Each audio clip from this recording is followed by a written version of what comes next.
रमेश सिंह बुंदेला और मेरे इस YouTube चैनल पर आपका स्वागत है। आज हम बात करेंगे साथियों कि जब से मोदी जी की सरकार इस देश में काबिज हुई है तब से राजनीति का, खासकर केंद्र सरकार का, भारतीय जनता पार्टी का एवं बॉलीवुड का बहुत गहरा कनेक्शन हो गया है।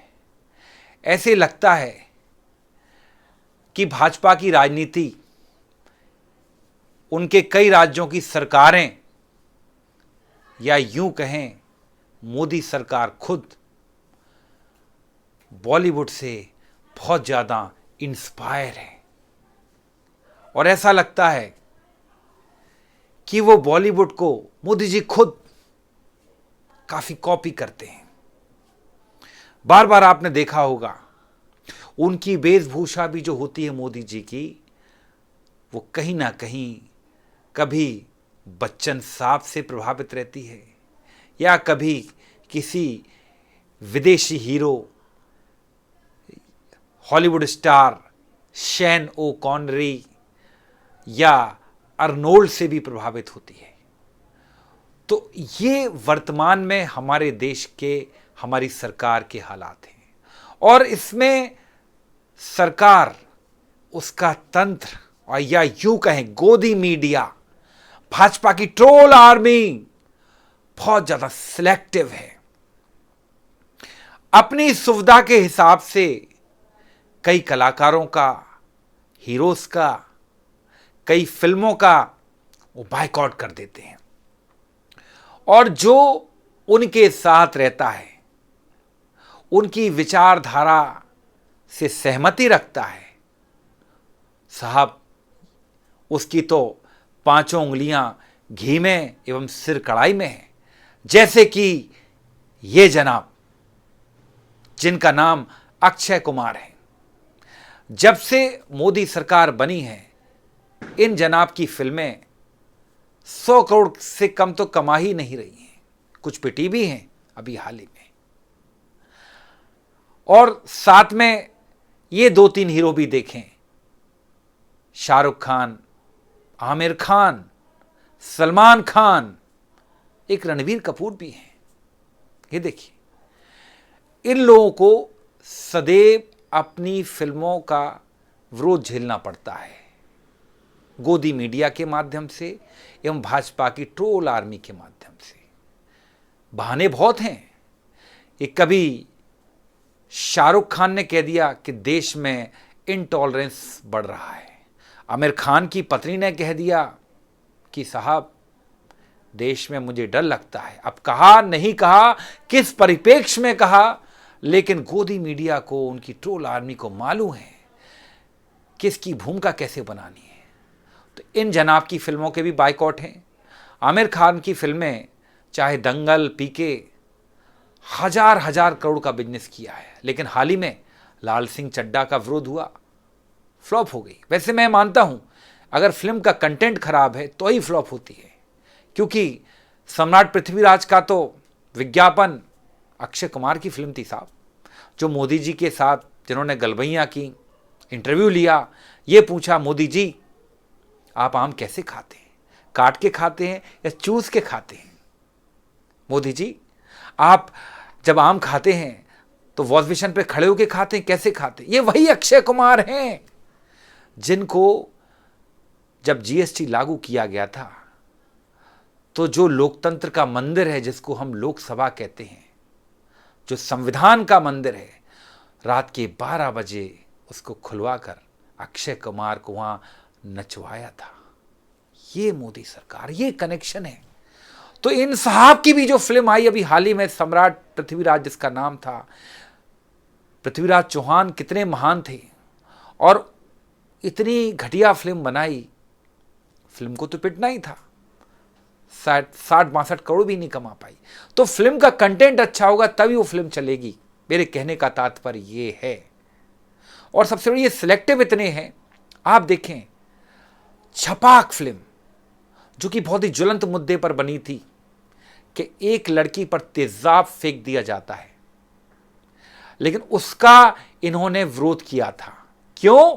क्योंकि दीपिका पादुकोण जेएनयू चली गई थी छात्रों से मिलने, बात करने। तो छपाक का विरोध किया, छपाक को टैक्स फ्री नहीं किया।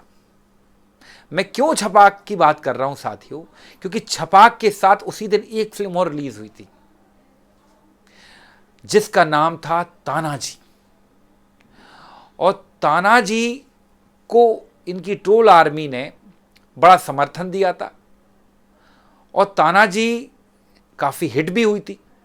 तानाजी वास्तविकता में एक अच्छी फिल्म थी क्योंकि जिन मुद्दों पर वो बनी थी वो सब्जेक्ट भी बहुत अच्छा था। लेकिन आश्चर्य इस बात का है कि तानाजी के माध्यम से भी इन लोगों ने नफरत बेची, मतलब। और छपाक फिल्म का विरोध सिर्फ इसलिए किया क्योंकि दीपिका पादुकोण जेएनयू चली गई थी। शाहरुख खान ने बहुत बड़ा नुकसान उठाया है। पिछले कई दिनों से देखें तो वो घर पर बैठे हैं, उनके पास फिल्में नहीं बची हैं आज की तारीख में, क्योंकि उनकी सारी फिल्मों का ये लोग विरोध करते हैं। तो मैं तानाजी का क्यों जिक्र कर रहा था इसका मैं आपको बताता हूं।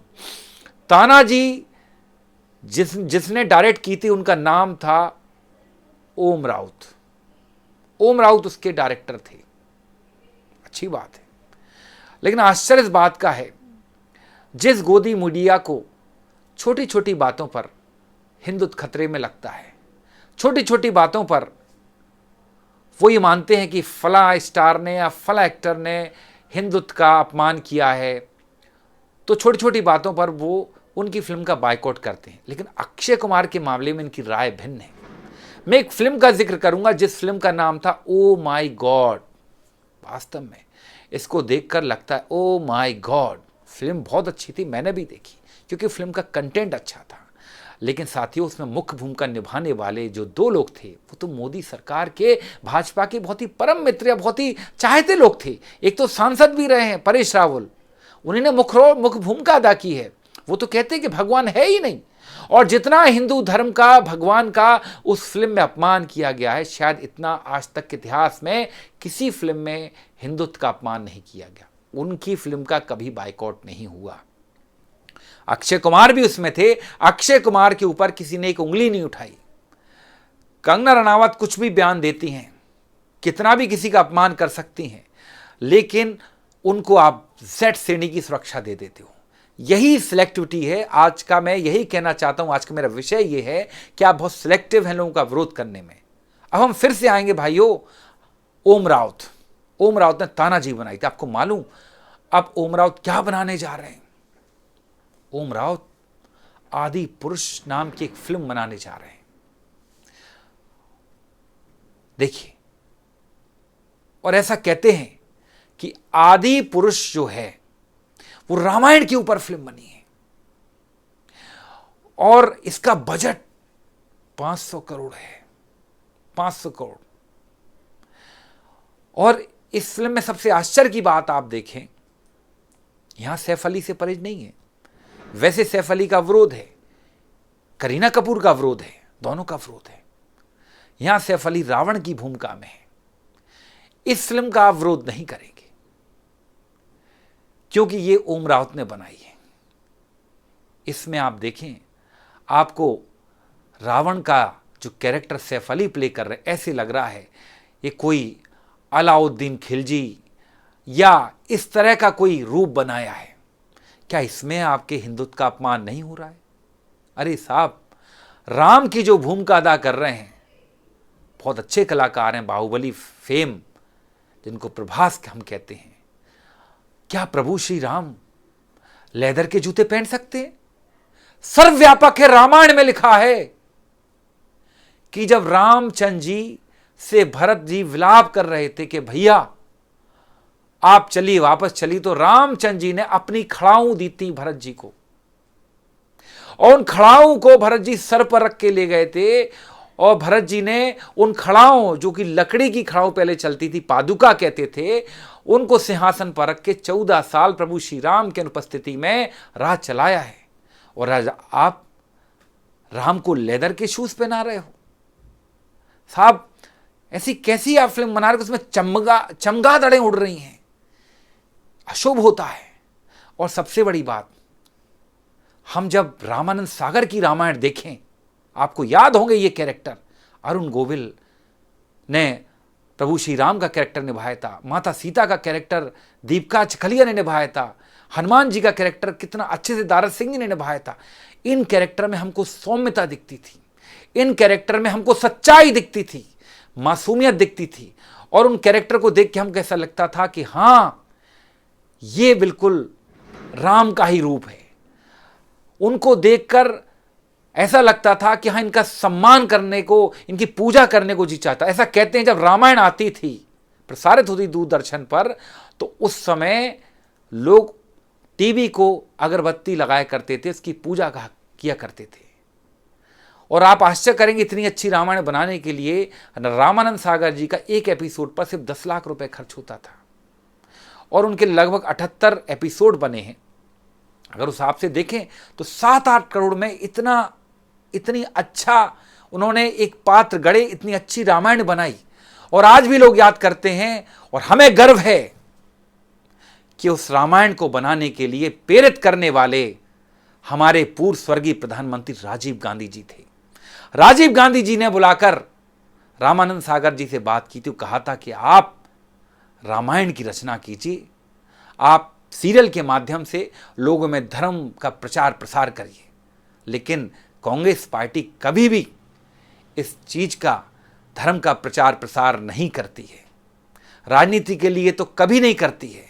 वो मानती है कि राजनीति और धर्म दोनों अलग हैं। धर्म आपकी आस्था का निजी विषय, राजनीति का विषय नहीं है। लेकिन वर्तमान में जो चल रहा है देश में, वो देख के तो बड़ा आश्चर्य होता है और डर भी लगता है। और सबसे बड़ी बात, इस फिल्म की जो हम बात कर रहे हैं आदि पुरुष की, इसमें माता सीता का जो कैरेक्टर निभाया है, जिनका नाम कृति सेनन है, आप उनकी वेशभूषा देखेंगे, आप ये सीता माता देखें और ये सीता माता देखें, दीपिका चिखलिया जी की वेशभूषा देखें और कृति सेनन की वेशभूषा देखें। शर्म नहीं आती ओम राउत को कि माता सीता जैसे कैरेक्टर, जो कि हिंदू सनातन संस्कृति का एक बहुत बड़ा आस्था का केंद्र है, एक बहुत बड़ा त्याग का उदाहरण है, जिन्होंने अग्नि परीक्षा दी थी, आप ऐसा कैरेक्टर रच रहे हैं। सीता माता को झूले पे आप झुला रहे हैं, उनके वस्त्र आप देखिए, क्या आपको उसमें वल्गरिटी दिखाई नहीं देती है? लेकिन हां, हमें मालूम है अंध भक्तों को इसमें वल्गरिटी दिखाई नहीं देगी। हां, अगर रणवीर कपूर कह देते हैं कभी कि मैंने बीफ खाया है, तो उनकी फिल्म के पीछे पड़ जाएंगे। लेकिन करण रिजिजू जी से कुछ नहीं कहेंगे, जिन्होंने खुद कहा कि हां मैं बीफ खाता हूं, जो उनके वर्तमान में केंद्रीय मंत्री हैं भाजपा के। ये असली चाल चरित्र तो चेहरा है। मैं मानता हूं कि आदि पुरुष जैसी फिल्में जो वर्तमान में बन रही हैं, इस तरह की और फिल्में, पीरियड फिल्में बननी चाहिए अच्छी, लेकिन उनको बड़ी सभ्यता से, सौम्यता से, सरलता से पेश करना चाहिए। जिस तरह की फिल्में वर्तमान में बन रही हैं मोदी सरकार के समय, सेंसर बोर्ड क्या कर रहा है? छपाक पे तो आप खटाक से कई सारे कट लगा देते हो। एक फिल्म आई थी उड़ता पंजाब, आज तक रिकॉर्ड है, उसके 100 से ज्यादा सीन काटे इस फिल्म ने, क्योंकि उस समय पंजाब में सरकार भाजपा की थी। वो फिल्म पंजाब में नशे का जो पूरा जो नेक्सस था, वहां पर किस तरह से बच्चों को, युवा पीढ़ी को वहां नशेड़ी बनाया गया, उस विषय के ऊपर फिल्म थी। उस फिल्म को बड़ी मुश्किल से रिलीज होने दिया इसी सेंसर बोर्ड ने और इसी मोदी सरकार ने। तो मैं यही पूछना चाहता हूं, इतना आप सिलेक्टिव क्यों हैं? आपके विचार बार बार इतने क्यों बदल जाते हैं? आप, सबसे बड़ी बात, आप बनाइए फिल्में, खूब बनाइए आप। हमको मालूम है आपने कश्मीर फाइल बनाई, सरकार आपकी थी, उस समय आपने ट्रक भर भर के कश्मीरी पंडितों को वहां से बाहर निकाला। आपने गलत पेश किया कि कांग्रेस की गलत नीतियों से हुआ। आप जनता को भ्रमित कर रहे हैं। हम तो कह रहे हैं ना, 8 साल से केंद्र में आप हो, बीच में आपने जो सबसे बड़ी अलगाववादी पार्टी थी उसके साथ सरकार बनाई, पीडीपी के साथ। तो अभी क्या आप एक कश्मीरी पंडित को भी कश्मीर में बसा पाए? नहीं, उल्टा कश्मीरी पंडित, वहां के कई सारे कश्मीरी लोग वर्तमान में हड़ताल पर बैठे हैं, छुट्टी लेके कि हम नौकरी नहीं करना चाहते, पहले आप हमको सुरक्षा दीजिए। सरकार क्या कर रही, उल्टा स्पेशल इफेक्ट का इतना ज्यादा प्रयोग किया गया। उसमें भी आपके एक बहुत ही चाहते व्यक्ति हैं अजय देवगन, उनकी कंपनी ने इसमें स्पेशल इफेक्ट डाले। तो मेरा निवेदन है कि कृपया समाज को इतना दूषित मत करिए। धन्यवाद। अगली बार मिलेंगे